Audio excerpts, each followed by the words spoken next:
Hello, and welcome to my spoiler review for Black Panther, a movie. The more I think about it, the more I like it. In fact, I would say I really like this movie because it sparks discussion and thought. Probably the most intellectual superhero movie to date. And I think what's even more interesting is that, I think that right now, with all the discussion that's going on right now about, equality in society for all these different groups, I think there's a feeling lately that the discussion isn't evolving. It's the same thing again and again and again.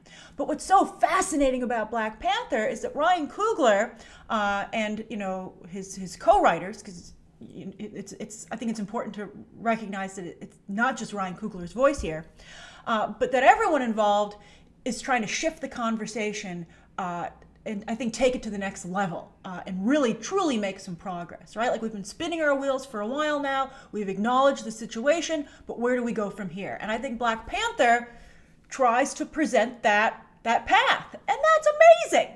Now, if you don't want to talk about politics for this movie, and a number of you are like, keep politics out of Black Panther, it's just a comic book movie. But you know what? It's not. And if you want to skip the political aspects of it, I think you'd make Ryan Coogler and his co-creators sad, because that's clearly their intention here. But there are chapter times in the video description if you want to jump to other topics to discuss instead. All right, but where I want to start is with my statement in my non-spoiler review that I feel that this movie is the next step after Roots. And a lot of you were like, what the a lot of you mistakenly felt that I was making that comparison just because, it had an all-black cast. Not at all. That's totally not why I made the comparison. So let me explain. So for those of you who aren't aware, Roots was as big a cultural phenomenon when it came out as Black Panther is today. And the reason it was so important is that it was the first mainstream conversation about slavery, acknowledging that it happened in the mainstream and what it was like from the Black perspective. It's almost like the first Holocaust movie, right? I mean, it's a conversation we've had so many times at this point, but Roots was the very first, again, mainstream conversation where everyone partook in it, right? So that was important. And now Black Panther, all these years later, comes along, and I feel the message here, and I'd be curious to hear your thoughts about this down below. But from my perspective, the message is that basically the film is saying it's time to close the door on that. Not to forget it by any means, but to move past it, to not let it define the Black community anymore, and again, to move forward. I mean, you can see that evidenced in many of the lines that T'Challa has in the movie. He says he's not responsible for his father's actions against his uncle and what happened to Erik as a child. He's like, that wasn't me. You can't let that keep us from, because he's trying to negotiate with Erik, to try and find a commonality, and he's like, you just can't hold me responsible for something that I didn't do, even though it is my ancestor, right? And so that's an amazing concept for this discussion. Also, T'Challa says, we cannot become like our oppressors. That's not going to solve anything, to become that which we hate. I thought that was an amazing statement. And then also his UN speech, which I loved at the end, it was the first end credit sequence where he said, it's important to build bridges than barriers. And I thought that was also really important in today's discussion. So I thought so that all speaks to this idea of moving forward and, letting the past go. Because obviously, as the Killmonger character demonstrates, it's holding the Black community back. And this is what the movie's saying, okay? And this, again, I love this discussion. Now, in terms of looking forward to what it's in two ways. First off, I want to check my notes because, again, this is a really tricky conversation. But I think moving forward in terms of what the Black community can achieve and contribute to the world, specifically in innovation and leadership. And I thought this movie really did a good job of establishing that. Really fabulous. But then also how it's important that those who are more fortunate, particularly in the Black community, that they have a responsibility to help those who are not. The basketball court scene at the end, and they return to Oakland, and especially with T'Challa's interaction with that little boy who hung back from their ship.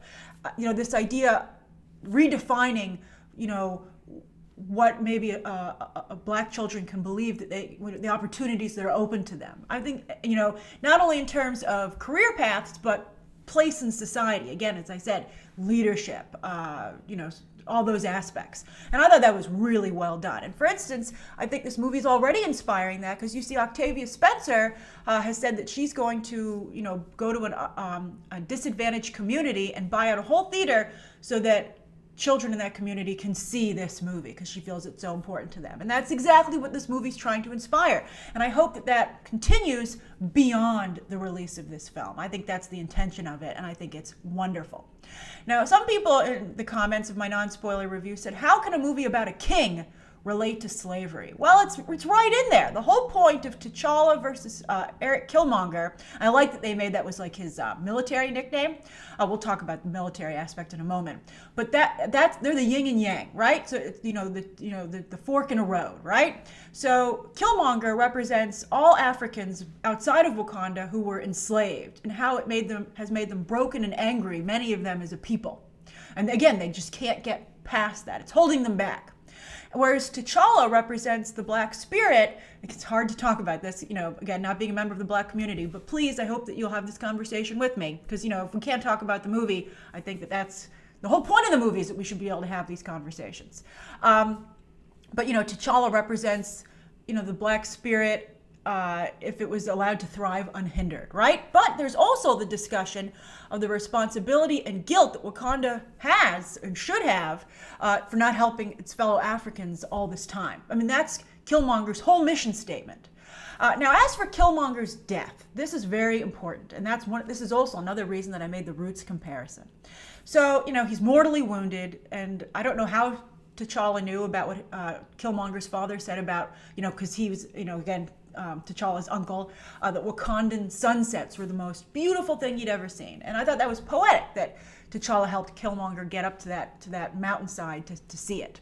But T'Challa, being the awesome guy that he is, it's like, maybe we can save you. Maybe you don't have to die. And Killmonger turns to him and says, so what, you can just lock me up? Do me a favor, bury me in the sea so I can be buried alongside my ancestors who jumped from the slave ships, because they too knew that it was better to die than to be caged. And it's supposed to be this really, poignant, noble moment for Killmonger. And I think it's led to a lot of people saying, I saw someone even in the comments of my non-spoiler review say, #Killmonger did nothing wrong. But here's the thing. First of all, what if Nelson Mandela had that opinion, right? He was, in his opinion, and he was correct in this, with the instance with Mandela, that he was being wrongfully jailed, but he stuck it out, he persevered, and he is one of the biggest, civil rights and leaders of the Black community in history. But what if he had said, I'd rather be dead than locked up, right? I mean, that just showed how short-sighted Killmonger was, and he was not a good leader. So that's, I think, really important. I wish T'Challa had said that to him. I think T'Challa was too nice. I wouldn't have let Killmonger go out like that with that kind of legitimacy, both in terms of how Killmonger felt about himself, in the context of the film, and also to the audience. I think Ryan Coogler shouldn't have let him go out like that either. Because while he did have some good points, Killmonger did have some good points, when he was in the museum, and they're like, you just can't take this artifact, and he was like, oh, did you pay for it when you took it to acquire it? And you're like, nah, he's got a point there. And I think that he was right that Wakanda should have helped, other members of, their fellow Africans in what was happening. And it was cowardly and selfish to hide away. But he killed with a smile on his face. His own people, no less, that member of the Dora Milaje. And he had no respect for what he claimed was this fantasy that he'd idealized his whole life. I mean, he came in there right away and was tearing it apart. He was a terrorist. And they said, he wanted to burn that purple flower because of his American training. And they were trying to maybe put it on that a little bit. But you know what? Ultimately, it was his choice. Just like it was his father's choice to point that gun at young Forrest Whitaker, which led to his death. Although, they could have just kind of taken, it speaks a little bit to police brutality too, that you can take someone, you can disarm them without killing them. And so, but that's a whole nother discussion. And this movie, as you can see, has enough on its plate. So I had real problems with Killmonger, and I think that he was, I liked the character and what he presented as the yin to T'Challa's yang, but I felt that the movie was a tad irresponsible in trying to, again, legitimize him when he was a terrorist. I don't want to get into that. That's really complicated. All right, so anyway, T'Challa, on the other hand, truly a wonderful leader. I mean, when he fought M'Baku during that first challenge, and he was like, you have to yield, your people need you, I was like, what a great guy. No wonder, he's like a fabulous leader. He has a quiet strength to him. We'll talk more about him when we go through the characters individually, in order of my favorites.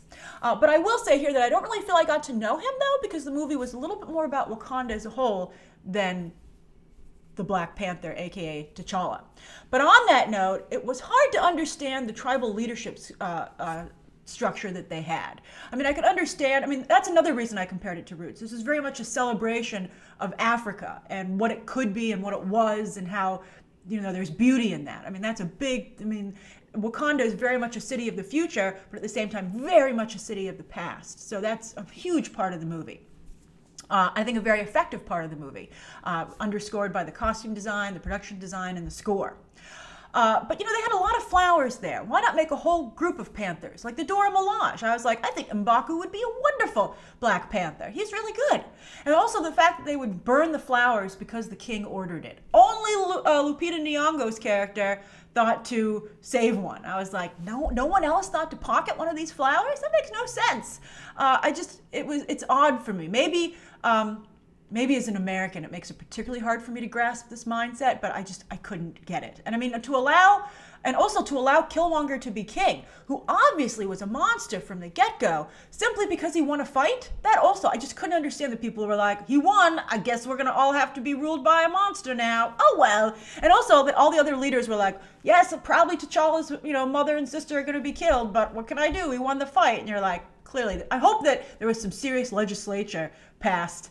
Although I don't even think they have that kind of a system. But I hope they change the rules after what happened in this movie, okay? Now, I also want to talk about the women in the film. Strong women, no doubt. Wonderful female characters. But I stand by what I said in my non-spoiler review, that they were support staff. They all served just one purpose, and that was to serve their king. I think the women in the film were particularly loyal, no less. Almost to a fault. They really couldn't even imagine doing anything that wouldn't support and further T'Challa. Shuri could challenge him, technically for leadership, right? And for her to become the Black Panther. I can't wait for her to be the Black Panther, as she eventually does in the comics. But I never got the feeling that she would, and I don't really feel, she was developing tech largely for her brother. I didn't really feel, I think they all felt to me like extensions of T'Challa, not their own people with their own paths. And, it's long been argued in not just from tribal culture, but even like in the 1960s, before the women's movement came along, that, women should be glad they're the backbone of society. You can't have a strong warrior if you don't have a strong homemaker as the foundation, et cetera, et cetera. But that's an old argument for keeping women out of the decision-making process in the front lines. I have a major problem with it, and I thought it was very much in this movie.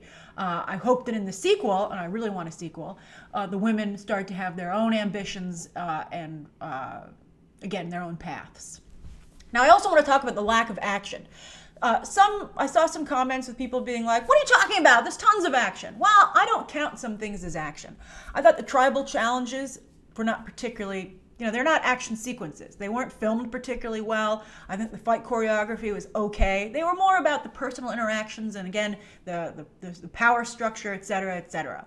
And I don't think carrying Claw out on a chair, there was just a little explosion and then they picked Claw up literally in his chair and put him in a van. That's not an action sequence. And even at the museum, too fast. It wasn't enough to really, I don't think it was enough to qualify as an action sequence. I don't think you really got an action sequence, even when they were in the jungle and he was, taking Lupita Nyong'o out of the field. That happened so fast. And we saw most of it in the first trailer, so I don't think that counted as an action sequence either. You didn't really get an action sequence until South Korea, the best action sequence in the film, and what an action sequence. But it wasn't T'Challa's scene.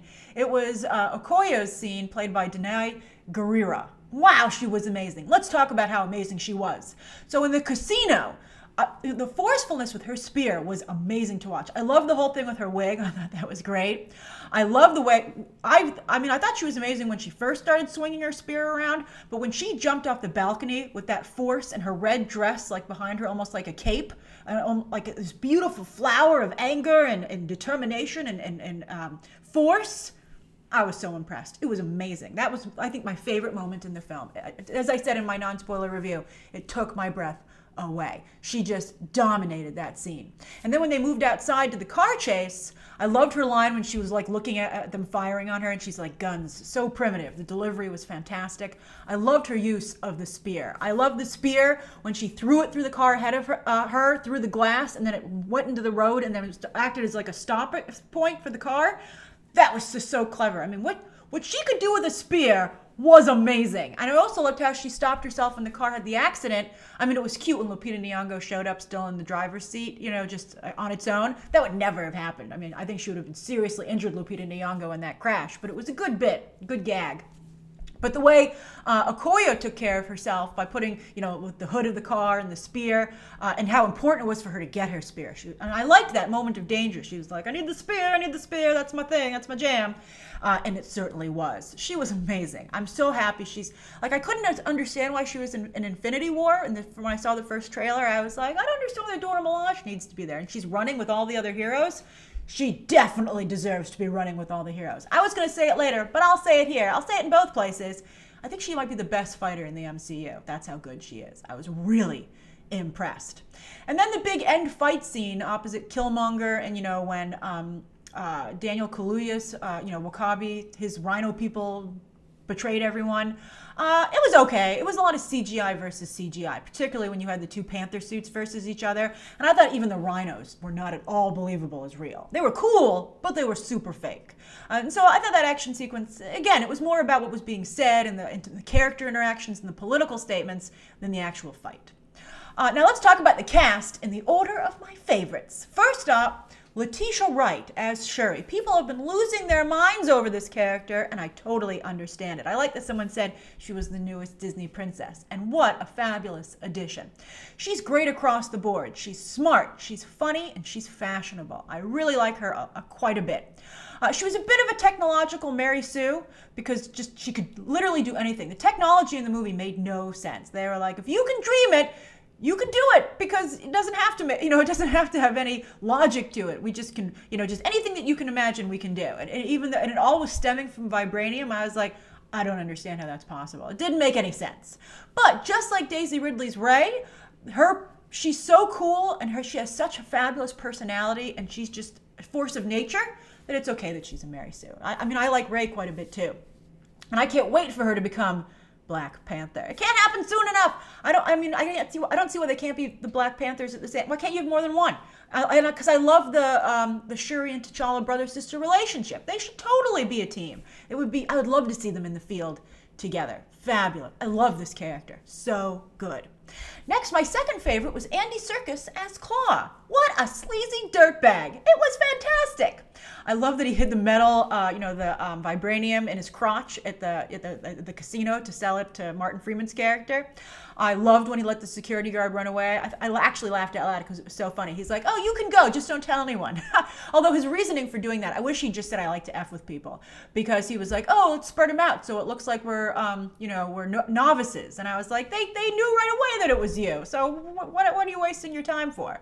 But and Andy Serkis was just having so much fun playing this sleazy character that it was fun to watch. I just thought it was amazing. And I can't believe that they killed him. I mean, it made sense in the context of the story and how Killmonger was able to win over Wakabi to his side. That made sense. I understood it intellectually, but in my heart, it's a shame he won't be back. I can only hope that someone in Wakanda has cloned him. Now, next up, Winston Duke as M'Baku. He was so funny. He was great. I loved his two lines. My favorite lines that he had was when he said, just kidding, we're vegetarians. I thought that was great.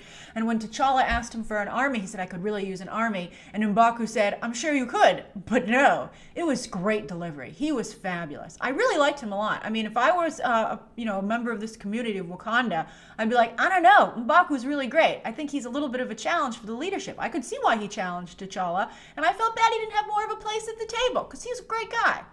And it's funny to me that the only other place I've seen Winston Duke is Modern Family, where he had a non-role. And I can't believe it's the same actor. He totally, not only is he given a better opportunity here, but he just totally changed his body language, everything. He's a fabulous actor, clearly. And often when we talk about diversity in movies, people who are against it will say you should just hire the best actor for the role. And I think the good counter argument to that is, so it's always a white actor who's the best person for the role.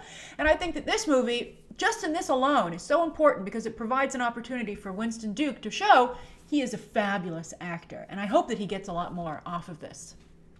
Then next up, I liked Chadwick Boseman as T'Challa. He's a little low down, but that's because he's playing the lead. He's a very stoic lead, and so again, you didn't really get to know him that well. But Chadwick Boseman, I've been a fan of him since he played Jackie Robinson. I think he's a fabulous, very likable actor, and he brings a lot of that to the table here. And also, that's like star power, right? Like, so even though he doesn't have a lot to do here, I have forged a relationship with Chadwick Boseman in the other movies I've seen him in, and I take that into this movie. So that, I think, is one of, that's what a star brings to the table. Not only their ability, but also their relationship with audiences it's already established. And Chadwick Boseman, I think, has that. But just like in Civil War, still waters run deep. And he just seemed like a wonderful man and therefore a wonderful leader. Someone you can totally trust. Sometimes you do have to follow someone else. There does need to be a leader. You can't have too many cooks in the kitchen. And I would totally, I like M'Baku, but I really like T'Challa as well. I would throw my support behind both of them. I thought they were fabulous. The next up, Denai Guerrera as Okoye. Now, you might be wondering why she's so low down. Well, I didn't love her. Her character took a little bit of time for her to get going. I thought in the beginning, didn't love it. And then also, I thought her loyalty to the throne was ridiculous. She was like, they were like, oh, are you going to really serve Killmonger? And she's like, that's the job. And you're like, throughout history, people have, served murderous leaders and been like, well, what do you want from me? That was my job, and you just can't do that. But she came around, thankfully. I liked when she said, you have too much anger in your heart to be king, to Killmonger. I'm like, finally, you get it. But again, her fighting ability was absolutely amazing. She is the best fighter in the MCU. I was really impressed. I'm so happy she's going to be in Infinity War. I'm really looking forward. It makes me more excited for the movie that she seems to be a big part of it. And next up, Daniel Kaluuya as W'Kabi. No one could look at you sideways like Daniel Kaluuya. That's really a great skill. And I thought he brought a lot to a character that could have been very one-dimensional, just a plot point. But he, again, still waters run deep. He showed, I think, tremendous, again, depth. I was very, very impressed. Although I don't know how he can continue to lead his tribe. He was a traitor. I know he was dating Okoye. And I was surprised she said she would kill him for Wakanda. I was surprised about that. I was like, can't you just, whatever happened to just taking someone down? You don't have to kill them. Although it's interesting. It's an interesting discussion because clearly T'Challa's unwillingness to kill Killmonger during the challenge the first time around was a mistake because Killmonger. I guess it depends if your opponent is willing to kill you. And I guess that's how I would say that should be the rule of thumb in fights to the death, okay? If your opponent is willing to go for the death blow, then you have no choice. But when it was Okoye versus W'Kabi, I didn't think he would kill her. Well, I don't know. Maybe he would. That fight was getting pretty ugly. And on that note, again, I don't know how anyone can forgive him. They're like, remember that time you betrayed us and you seemed okay with T'Challa being killed and his mother and his sister being killed and maybe even Okoye? That was a crazy week, but it's all good. I'd be like, you might have to at the very least leave Wakanda, if not be imprisoned. There were two actors I actually did not like in the movie, and one of them is Michael B. Jordan as Killmonger. First off, I thought he played the same character he always does. And then I thought that, Killmonger was a simple guy, not a very smart guy. That doesn't mean that his performance needs to be simple. I didn't think there were enough layers here. For instance, Sterling K. Brown as his father. Interestingly, when he showed up at the very beginning of the movie in the opening scene, the people next to me were like, damn, they didn't say no to anybody, because a lot of black actors, of course, wanted to be in this movie. And I love Sterling K. Brown. I thought, I don't watch This Is Us, but I really liked him in, the O.J. Simpson miniseries, and I'm very excited for him in the upcoming Predator movie. I'm a big Sterling K. Brown fan, and I think that you can see why he's so good in this movie alone, because he came across far more interesting and far more conflicted than Killmonger did, and with far fewer scenes. So I wasn't a big fan of what Michael Jordan did. And also I felt that Michael Jordan also was irresponsible in trying to portray his character. Again, by not portraying him as conflicted, I think that he, almost condoned what he did as an actor, and I think that was not good. And then also Martin Freeman. Now, as I said in my non-spoiler review, it's fair, because in the Bond movies, poor Jeffrey Wright, as the CIA operative, has to just run through there, and they never give him anything to do. Not anything. It's always like, why don't you let Jeffrey Wright have one action sequence where he can help out, right? So they did the same to Martin Freeman here. But I have to say, on top of that, though, the role had no dignity, both in the way it was written, like how the other characters treated Martin Freeman. I thought that was not cool. And also how Martin Freeman played the role. I would say this is a low point in his career. It was unfortunate. And a couple of times it made me a little uncomfortable watching the movie. I was like, not cool, guys, not cool. Now, as for the MCU overall, no Soul Stone is introduced in the movie. I think that was a big mistake. I think that would have helped have multiple viewings and maybe made people who were on the line about going to see this movie go. I mean, that's the thing. If you want to have this fantastic intellectual discussion, you need to, you have to have a little bit something, a little something sweeten the pot. So people, people who don't want to have that political discussion are like, okay, and then they're surprised by how good the political discussion is, and then they have it. So you need more action. You should have had the Soul Stone. Just other reasons for people to go. Also with Bucky is the last end credit sequence, but there's really nothing there. He just comes out of a hut and he's like, thanks for curing me, Shuri. And she's like, sure. But I have to say, Wakanda certainly agrees with him. He looked fantastic. When Cap sees him, he's going to faint.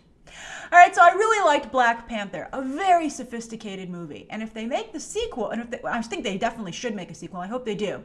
And if they up the action, I think we could reach Dark Knight levels here. I think the sequel could be that good. If they keep the sophisticated aspect of the movie, and then they, again, amp up the action to the level it should be for such a film, again, I think it could be on par with The Dark Knight, which works with my comparison of this film to Batman Begins. I think it's actually better than Batman Begins. Batman Begins wasn't, again, this sophisticated in its discussions. But I really am impressed. So that's my spoiler review of Black Panther. You can say anything you want down below, because this is the spoiler review. I look forward to continuing the conversation there. And as always, you can check out some more videos right now.